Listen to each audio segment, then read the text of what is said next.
ہاں بھائی رامش خیال، تم نے بتایا نہیں کہ اس لڑکی سے تمہارا کیا تعلق ہے؟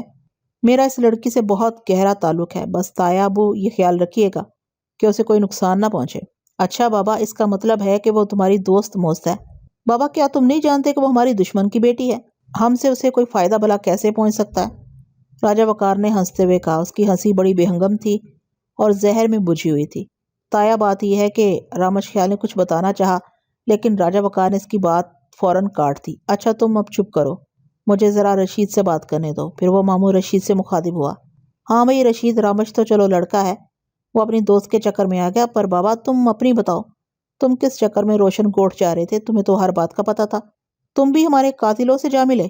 بھائی وقار، روشن گوٹ میں ہمارا کوئی قاتل نہیں، اگر ہوتا تو سب سے پہلے میں وہاں اپنی بہن کے قاتل کا بدلہ لینے پہنچ جاتا، ماموں رشید نے بڑے جوشیلے انداز میں کہا۔ کمال رائے کو تم فرشتہ سمجھتے ہو؟ راجہ وقار نے آنکھیں پھاڑ کر کہا۔ ہاں بھائی، میں بھی اسے فرشتہ سمجھتا ہوں، ماموں رشید نے راجہ وقار کی آنکھوں میں آنکھیں ڈال کر اطمینان سے جواب دیا۔ ماموں رشید کا یہ جواب راجہ وقار کے لیے غیر متوقع تھا۔ وہ غصے سے انہیں دیکھنے لگا۔ آرزو سے موبائل فون پر رابطہ کیے کوئی 1 گھنٹہ گزر گیا تھا۔ کمال رائے کے اندازے کے مطابق اب تک انہیں روشن گوٹھ پہنچ جانا چاہیے تھا۔ اس نے آرزو کو ہدایت کی تھی کہ وہ روشن گوٹھ پہنچتے ہی اسے فون پر مطلع کر دے، لیکن اس کا فون ابھی تک نہیں آیا تھا۔ تب کمال رائے نے خود اسے ڈائل کیا۔ آرزو کا موبائل بند تھا، کوئی جواب نہیں مل رہا تھا۔ یہ اور پریشانی کی بات تھی، ایک تو اس نے فون پر پہنچنے کی اطلاع نہیں دی تھی، دوسرے اس نے اپنا فون ہی آف کر دیا تھا۔ یہ لاپرواہی کی انتہا تھی۔ تب کمال رائے نے حویلی کا فون نمبر ملایا۔ 4 گھنٹیاں بجنے کے بعد کسی نے سہمی ہوئی آواز میں کہا، ہیلو ہیلو۔ سن کر کمال رائے کو اندازہ ہو گیا کہ فون کسی ملازمہ نے اٹھایا ہے۔ یہ ملازمہ بھاگ بھری ہی ہو سکتی تھی۔ اس نے پوچھا، بھاگ بھری؟ جی ہاں، ادھر سے جواب ملا۔ بھاگ بھری، یہ بتاؤ کیا چھوٹی مالکن روشن گوٹھ پہنچ گئی؟ نہیں مالک، ابھی تک تو نہیں پہنچی، ہم سب ان کا انتظار کر رہے ہیں، بھاگ بھری نے کمال رائے کی آواز پہچان کر کہا۔ ٹھہرے مالک، میں ابھی مالکن کو بلاتی ہوں۔ اچھا، کمال رائے نے گہرا سانس لے کر کہا۔ ہاں کمال، کیا ہوا؟ ادھر سے نفیسہ بیگم کی آواز سنائی دی۔ ماں، آرزو کو نکلے بہت دیر ہو چکی ہے، اب تک تو اسے پہنچ جانا چاہیے تھا۔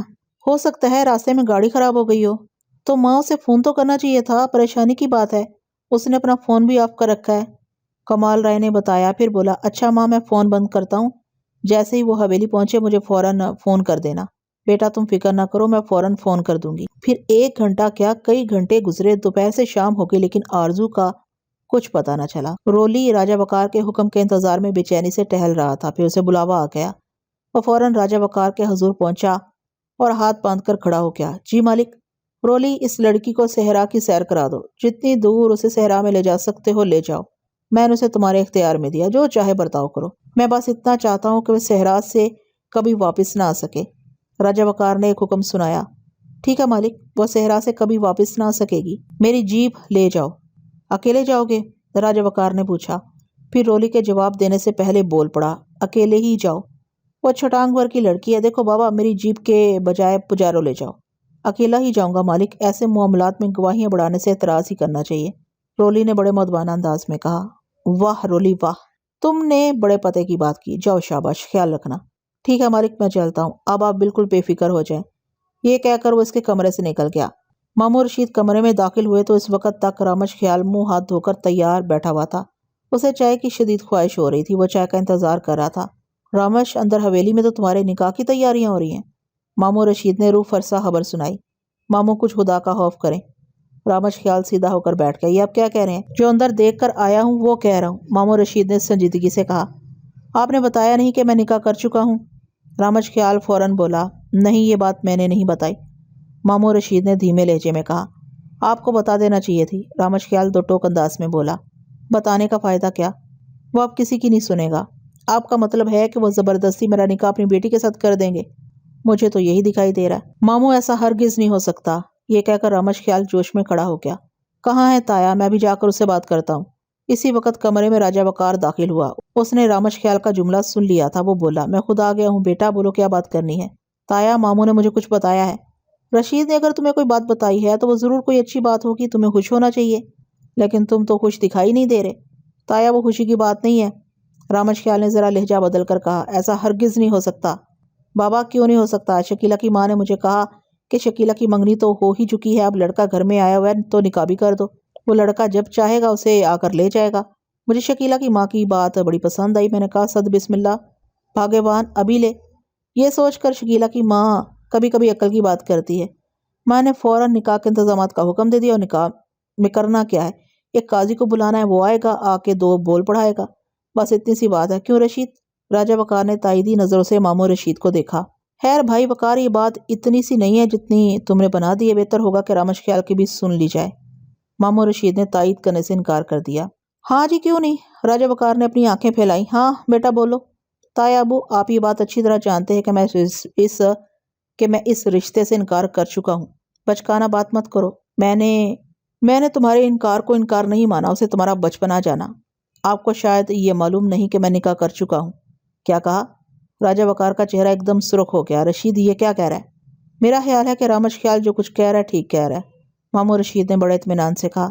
اچھا بابا؟ راجہ وقار کی آنکھوں میں آنکھ بھرنے لگی۔ کس سے کیا ہے نکاح تو نے؟ آرزو سے۔ رامش خیال نے فوراً جواب دیا۔ آرزو؟ رشید یہ کون ہے؟ بھائی وقار، وہ کمال رائے کی بیٹی ہے، وہی لڑکی جسے ہم روشن گوٹ چھوڑنے جا رہے تھے۔ اوہ! راجہ وقار نپے تلے قدم رکھتا رامش خیال کی طرف بڑھا، اور اس کے قریب پہنچ کر اس نے اپنا بڑا سا ہاتھ رامش خیال کے سینے پر رکھا اور تیز نظروں سے دیکھتا ہوا بولا، بیٹا اب اسے بھول جاؤ۔ مغرب کا وقت ہو رہا تھا، کمال رائے کی بے قراری بڑھتی جا رہی تھی۔ وہ پورے کمرے میں ادھر سے ادھر ٹہلتا پھر رہا تھا، اسے کہیں قرار نہیں مل رہا تھا۔ وہ کئی مرتبہ حویلی فون کر چکا تھا، وہاں سے ہر مرتبہ یہی جواب ملا تھا، ابھی نہیں پہنچی۔ نفیسہ بیگم نے اس اثناء میں گاڑی بھیج کر اسے سپر ہائی وے پر تلاش کروایا تھا، لیکن پجاروں کا کہیں کوئی نشان نہیں ملا تھا۔ گاڑی خراب ہونے کا امکان ختم ہو گیا تھا۔ کمال رائے سوچ رہا تھا کہ کہیں ڈاکوؤں نے اغوا تو نہیں کر لیا۔ 1 میل کا راستہ جنگل سے ملحق تھا، وہاں سے ڈاکو کبھی کبھی سڑک تک آ جاتے تھے۔ اگر ان لوگوں کو اغوا کر لیا گیا ہے تب تک وہاں سے فون آ جانا چاہیے تھا، جبکہ موبائل فون بھی آرزو کے پاس موجود تھا۔ فون کرنے کی آسانی تھی، لیکن توان کے سلسلے میں ابھی تک کوئی فون موصول نہیں ہوا تھا۔ کمال رائے متعدد بار موبائل فون پر ٹرائی کر چکا تھا، لیکن وہاں سے کوئی جواب موصول نہیں ہو رہا تھا۔ آرزو کا فون بدستور بند تھا۔ کمال رائے اب یہ سوچ رہا تھا کہ وہ روشن گوٹ کی طرف روانہ ہو جائے، وہاں پہنچ کر ہی ان لوگوں کے بارے میں تحقیق کروائی جا سکتی تھی۔ اس سلسلے میں اسے اپنے ماموں سے مدد لینا ہوگی، پولیس والوں سے بھی بات کرنا ہوگی۔ آخر یوں تو ہاتھ پر ہاتھ رکھے نہیں بیٹھا جا سکتا تھا۔ روشن کوٹ جانے یا نہ جانے کے بارے میں ابھی وہ کسی فیصلے پر پہنچنے ہی والا تھا کہ اس نے سامنے سے ستارہ کو اپنی طرف آتے دیکھا۔ اس کے چہرے پر پریشانی لکھی ہوئی تھی۔ مالک؟ وہ پھولی سانسوں کے درمیان بمشکل بولی۔ کیا ہوا ستارہ؟ کمال رائے نے تسلی آمیز لہجے میں کہا۔ مالک، میں نے ایک سانپ کو دیکھا ہے۔ سانپ؟ کمال رائے حیرت سے بولا۔ کہاں؟ مالک، وہ ابھی بی بی کے کمرے میں گیا ہے۔ بی بی کے کمرے میں؟ کمال رائے نے کہا۔ اچھا میں دیکھتا ہوں۔ مالک آپ اکیلے مت جائیں، باہر سے سیکیورٹی گارڈ کو بلوا لیں۔ ستارہ نے تشویش سے کہا۔ ارے نہیں ستارہ، سانپ سے کیا ڈرنا، میں بھی آتا ہوں، ذرا اپنے کمرے سے ریوالور لے آؤں۔ یہ کہہ کر کمال رائے اپنے بیڈ روم کی طرف بڑھ گیا۔ ستارہ باہر رک کر اس کا انتظار کرنے لگی۔ تھوڑی دیر میں ہی وہ ریوالور ہاتھ میں سنبھالتا باہر نکل آیا۔ آرزو کا کمرہ اس کے کمرے کے برابر میں ہی تھا۔ اس کا دروازہ تھوڑا سا کھلا ہوا تھا۔ کمال رائے نے دروازے کو زور سے دھکا دیا اور پھر دروازے پر کھڑے ہو کر اس نے اندر کا جائزہ لیا۔ کمرے میں اندھیرا تھا۔ دروازہ کھلنے کی وجہ سے جتنی روشنی کمرے میں جا رہی تھی اتنی روشنی میں سانپ نہیں دکھائی دیا۔ کمال رائے نے 2 قدم بڑھا کر کمرے کی لائٹ آن کی اور پھر ریوالور سیدھا کرتا ہوا اندر داخل ہوا۔ اس کے پیچھے ستارہ تھی۔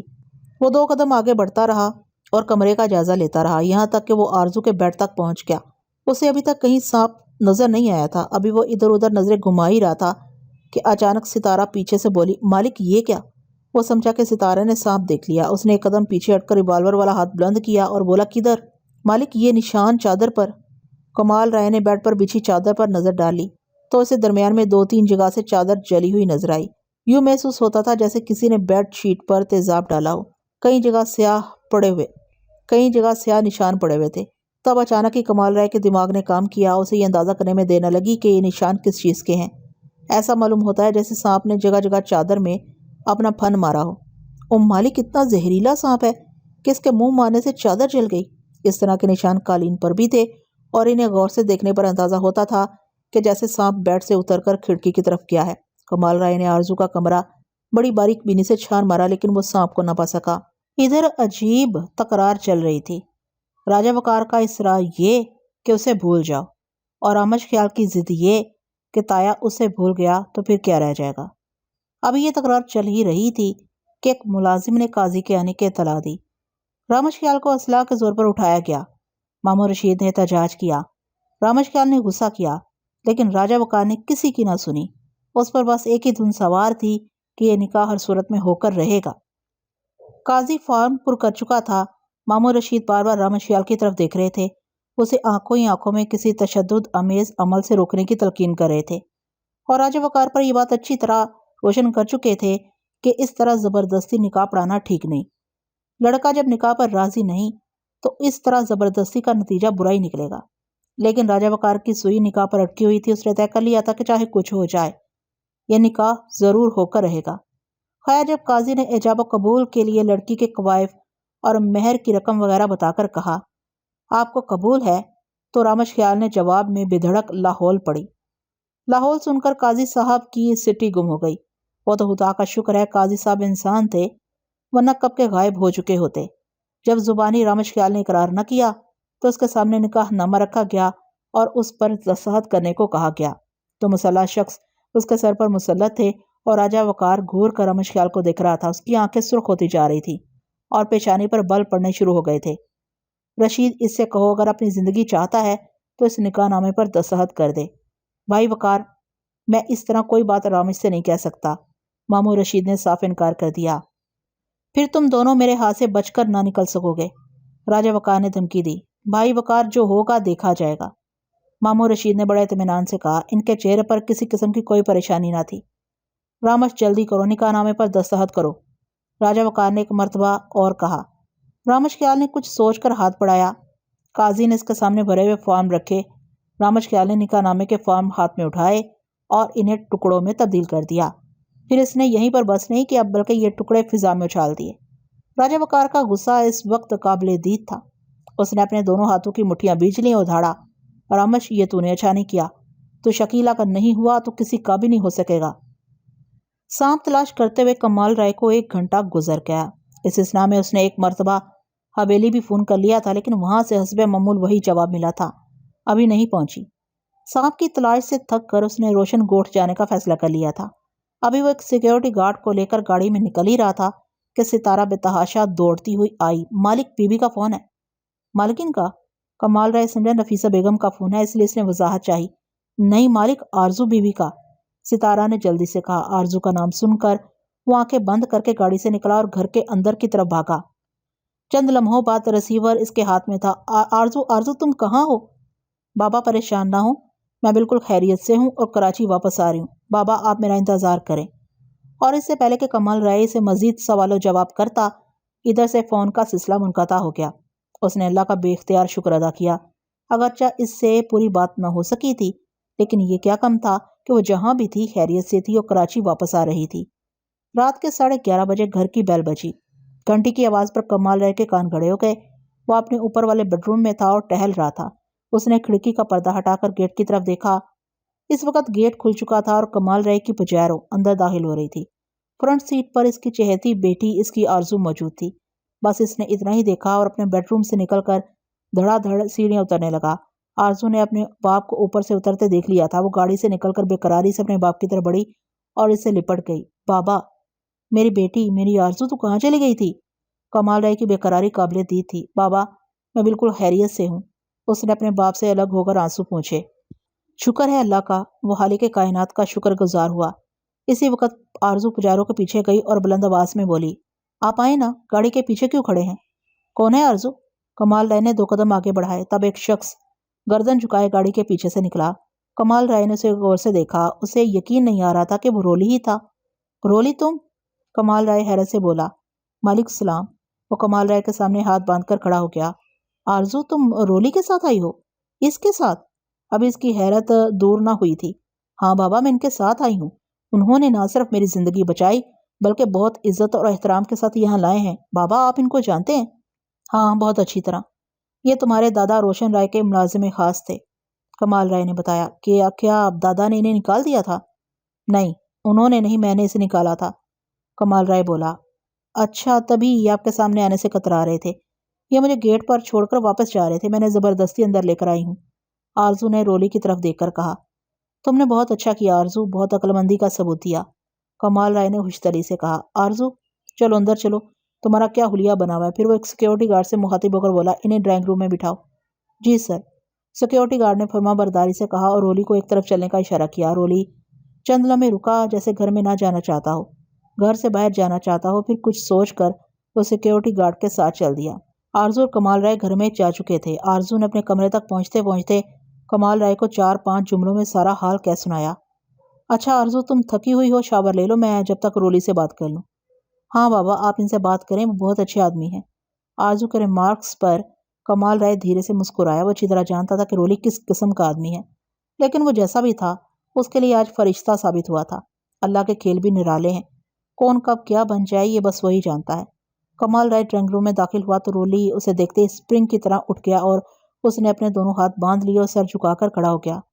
کمال رائے نے اسے بغور اوپر سے نیچے تک دیکھا۔ وہی گنجا سر، چمکتا ہوا، بھاری مونچھیں، گھٹا ہوا مضبوط جسم، پینٹ شرٹ پہنے۔ کمال رائے نے اسے 10-11 سال بعد دیکھا تھا، لیکن اس میں کوئی بھی تبدیلی نہ آئی تھی اور نہ اس کی فرما برداری میں، ویسی کی ویسی ہی تھی۔ کمال رائے اس کے نزدیک کیا، اس کے بندھے ہوئے ہاتھ کھولے اور اس کا ہاتھ پکڑ کر اسے صوفے پر بٹھانے کی کوشش کی، لیکن رولی رک گیا۔ نہیں مالک، ملازم کو مالک کے برابر نہیں بیٹھنا چاہیے۔ رولی، تم میرے ملازم کب ہو؟ کبھی تھے، سو اس بات کو بہت عرصہ ہوا۔ دوسری بات یہ ہے کہ جب مالک ہی تمہیں اپنے قریب بٹھانا چاہ رہا ہو پھر تو انکار کی کوئی صورت نہیں نکلتی۔ اچھا مالک، جیسی آپ کی مرضی۔ یہ کہہ کر وہ ذرا اوپر سے سمٹ کر کمال رائے کے برابر صوفے پر بیٹھ گیا۔ آرزو سے میری مختصر سی بات ہوئی ہے، ساری بات میری سمجھ میں آ گئی، لیکن جو بات میری سمجھ میں نہیں آئی وہ میں تم سے سمجھنا چاہتا ہوں۔ وہ کیا مالک؟ رولی بولا۔ اس وقت تم راجہ وقار کے ملازم ہو۔ جی مالک۔ پھر تم نے آرزو کو یہاں پہنچا کر اس کی حکم عدولی کیوں کی؟ صاف لفظوں میں یوں کہنا چاہیے کہ اس کی نمک حرامی کیوں کی؟ مالک، میرے اصل مالک تو آپ کے والد محترم تھے، میری ساری زندگی ان کے ساتھ گزری، انہوں نے مجھے اپنے پاس بہت مان سے رکھا، نہ صرف مجھے رکھا بلکہ میرے بھائی ہولی کو بھی رکھا، میں بڑے مالک کو کبھی نہیں بھول سکا۔ رولی نے بڑی عقیدت سے کہا۔ لیکن رولی، میں نے تو تمہیں نکال دیا تھا، پھر ایک مرتبہ میں نے تمہارے منہ پر تھپڑ بھی مارا تھا، تمہیں یاد ہوگا، اور جب میں نے تمہیں حویلی سے نکالا تھا تو ساتھ یہ بھی کہا تھا کیا میں کبھی تمہاری شکل نہ دیکھوں؟ ہاں مالک، مجھے یاد ہے، میں کچھ نہیں بولا۔ یہی وجہ تھی کہ میں بی بی کو بنگلے کے گیٹ پر چھوڑ کر واپس جا رہا تھا، لیکن بی بی نے ایسا نہیں کرنے دیا۔ مالک، میں نے آپ کو اپنی منحوس شکل دکھائی، میں شرمندہ ہوں۔ شرمندہ تو میں ہوں، میں نے تمہارے ساتھ کیا کیا اور تم نے میرے ساتھ کیا کیا۔ تو میری زندگی کو بچا کر لائے ہو رولی، اگر میری آرزو کو کچھ ہو جاتا تو میری زندگی کا کوئی جواز نہ رہتا۔ مالک، آپ نے مجھے اور ہولی کو نکالا ضرور، لیکن آپ نے ہمیں اتنے پیسے دے دیے کہ اگر ہم 1-2 سال تک کام نہ کریں تو بڑے عیش سے زندگی گزار سکے۔ مالک، یہ احسان میں کبھی نہیں بھولا، آپ چاہتے تو ہمیں حالی ہاتھ بھی چلتا کر سکتے تھے۔ مالک، کسی احسان نے میری زندگی پلٹ دی تھی۔ جب مجھے یہ معلوم ہوا کہ بی بی آپ کی بیٹی ہیں تو یقین جانیے میں تڑپ اٹھا۔ میں نے اپنے بارے میں کچھ نہیں بتایا، دل میں سوچ رہا تھا کہ بی بی کو گھر تک چھوڑ کر پلٹ جاؤں گا۔ مالک، میں نے راستے میں بی بی کا ہر طرح خیال رکھا، پھر بھی کوئی غلطی ہو گئی ہو تو آپ معاف کر دینا، اب میں چلتا ہوں۔ اب تم کہاں جاؤ گے؟ تم نے اپنا راستہ تو خود بند کر لیا۔ ہاں مالک، آپ نے ٹھیک کہا، میں کنگن پور نہیں جا سکتا۔ یہ بات آج نہیں تو کل معلوم ہو جائے گی کہ بی بی اپنے گھر بحفاظت پہنچ گئی ہیں، پھر میرے لیے گولی کا انتخاب کیا جائے گا۔ مالک، میری زندگی نے پھر پلٹا کھایا ہے، وہ اوپر والا شاید پھر مجھے نیکی کی راہ دکھانا چاہتا ہے۔ یہ کہہ کر وہ ایک دم کھڑا ہو گیا۔ اچھا مالک کی اجازت۔ رولی، اگر میں تم سے کچھ کہوں تو کیا مانو گے؟ مالک، آپ مجھ سے اس لہجے میں بات نہ کریں، آپ حکم کریں۔ آج رات میرے پاس رک جاؤ، کل دن میں چلے جانا۔ ٹھیک ہے مالک، جیسی آپ کی مرضی۔ تم بھی سفر کر کے آ رہے ہو، نہا دھو لو، تمہیں بھوک بھی لگی ہوگی، تمہارے لیے کھانا نکلواتا ہوں۔ مہربانی مالک، رولی نے بڑی سعادت مندی سے کہا۔ رولی نے نہا دھو کر کھانا کھایا، پھر کمال رائے اس سے رات کے 2 بجے تک باتیں کرتا رہا۔ اس نے وہ تمام تفصیل معلوم کر لی جس کی اس کو ضرورت تھی۔ اسے اندازہ ہو گیا کہ آرزو کو پرانی دشمنی کے تحت راجہ وقار نے ختم کرانے کی کوشش کی تھی۔ رولی کو راجہ سلیم اور روشن رائے کے درمیان چلنے والی دشمنی اچھی طرح یاد تھی۔ اسے یہ بھی یاد تھا کہ کمال رائے کی بیوی کو راجہ سلیم نے ہی قتل کرایا تھا۔ کمال رائے کو راجہ وقار پر بہت غصہ تھا، وہ اندر ہی اندر کھول رہا تھا۔ اس کا جی چاہ رہا تھا کہ وہ اڑ کر کنگن پور پہنچ جائے اور راجہ وقار کو بھون کر رکھ دے۔ رولی سے ہی اسے یہ معلوم ہوا کہ رامش خیال اور مامو رشید کنگن پور کی حویلی میں ہیں اور ان سے کسی قسم کا تشدد امیز رویہ روا نہیں رکھا گیا۔ اصل میں رولی کو حویلی کے اندر کا حال معلوم نہ تھا کہ رامش خیال کے ساتھ راجہ وقار نے کیسا ظلم توڑا تھا۔ کمال رائے کو رامش کی بھی فکر تھی، بہرحال وہ اب اس کا داماد تھا، اس کے لیے فکر مند ہونا فطری امر تھا۔ رولی سے تفصیل معلوم کرنے کے بعد اس نے دلدار کو بلایا اور اسے کہا، دیکھو رولی کو ان کا کمرہ دکھا دو اور صبح کو ان کے ناشتے وغیرہ کا خیال رکھنا۔ جی مالک۔ دلدار نے بڑے احترام سے رولی کو اس کے کمرے تک پہنچایا۔ رولی بہت تھکا ہوا تھا، اس نے کمرہ اندر سے بند کیا اور بیڈ پر بڑے آرام سے ہاتھ پاؤں پھیلا کر لیٹ گیا۔ کمرے میں بھی لائٹ روشن تھی۔ وہ کچھ دیر اپنی زندگی کے آئندہ علیہ عمل کے بارے میں سوچنے لگا۔ پھر تھوڑی دیر بعد اس کی آنکھوں میں نیند بھرنے لگی تو اس نے سوچا لائٹ بجھا دے تاکہ آرام سے سو سکے۔ ابھی وہ اٹھا ہی تھا کہ جہاں تھا وہیں رہ گیا۔ اس کے سامنے ایک سنہرا سانپ پھن پھیلائے جھوم رہا تھا۔ مالک میں آپ کو کیا بتاؤں وہ کس طرح کا سانپ تھا؟ وہ ایک سنہرا سانپ تھا، چمکتا ہوا، لگتا تھا جیسے سونے کا بنا ہو۔ اس کے سر پر ایک ہیرا رکھا ہوا تھا جو جگمگا رہا تھا۔ وہ کافی لمبا سانپ تھا۔ مالک میں نے اتنا خوبصورت سانپ آج تک نہیں دیکھا۔ وہ میری آنکھوں میں آنکھیں ڈالے دیکھ رہا تھا۔ اس کی لمبی دو دھاری زبان بار بار اندر باہر ہو رہی تھی۔ مالک وہ جانے اچانک کہاں سے آ گیا۔ میں لائٹ بند کرنے اٹھا تو میرے سامنے تھا۔ میں نے سوچا لے بھائی رولی، تیرا روز آخر آ پہنچا۔ میرا خیال تھا کہ چند لمحے ہی جاتے ہیں کہ وہ میری ٹانگ پر پھن مارے گا، لیکن مالک بڑی عجیب بات ہوئی۔ اس نے مجھے ڈسنے کی کوشش نہیں کی، بس مجھے دیکھ کر اپنا پھن پھیلائے جھومتا رہا۔